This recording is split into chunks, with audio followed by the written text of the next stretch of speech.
Welcome to Morra Mia. My name is Oscar and today we're going to make a piña colada. We're going to use 2 ounces of pineapple juice, 1 ounce of heavy cream,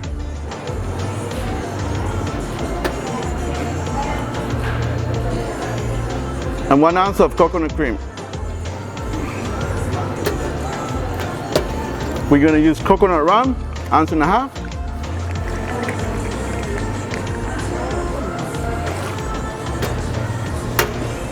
Every time we do a blended drink, we do a liquid first and then our ice. We cover it good and we blend it.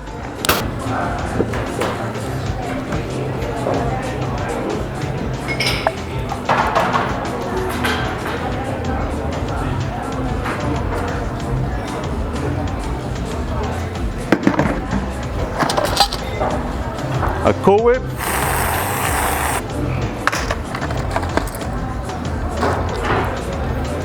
A pineapple and a cherry on top. Piña colada.